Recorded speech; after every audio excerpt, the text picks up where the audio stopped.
Здравейте, хора! От днес ще започна една поредица от книгата "Предстоящото велико пробуждане" на Боб Професъл. Става въпрос за 7 глава на книгата, а именно тъмната страна на нашата планета Земя. А и не само. Както сме свикнали да казваме, следвай парите. Затова нека започнем тази дискусия с един цитат от Томас Джеферсън. Ако американският народ позволи на частните банки да контролират количеството пари в обращение, първо чрез покачване на стойността на парите, после чрез обезценяването им, то банките и корпорациите, които се развиват и растат благодарение на тях, ще отнемат всичко на хората, цялата им собственост, докато децата им не се събудят един ден бездомни на континента, който предците им са завладели. Правото да се имитират пари трябва да бъде иззето от банките и да се върне на хората, където мястото му е по право.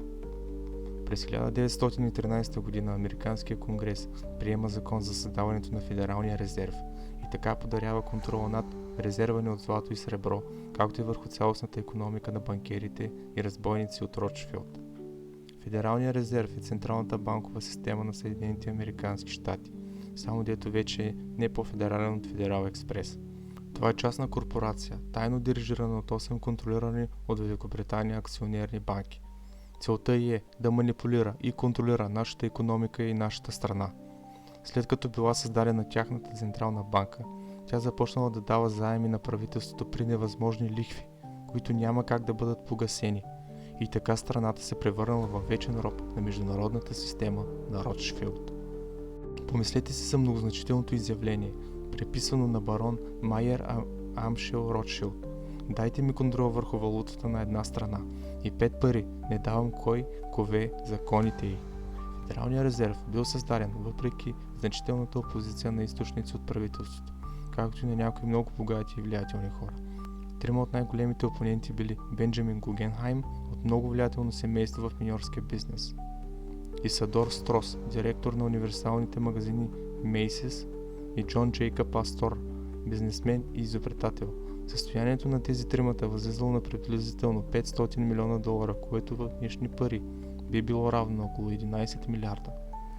Иначе казано, тези хора не можели да бъдат купени и тримата загинали на 15 април 1912 година, когато корабът Титаник, с който пътували, потънал на дъното на Атлантическия океан. Тази случайност била добре дошла за международните банкери и разбойници. Останалата опозиция бързо замлъкнала и Федералният резерв бил създаден в разрез с Конституцията. Ето какво се казва в видеото "Свобода на карта".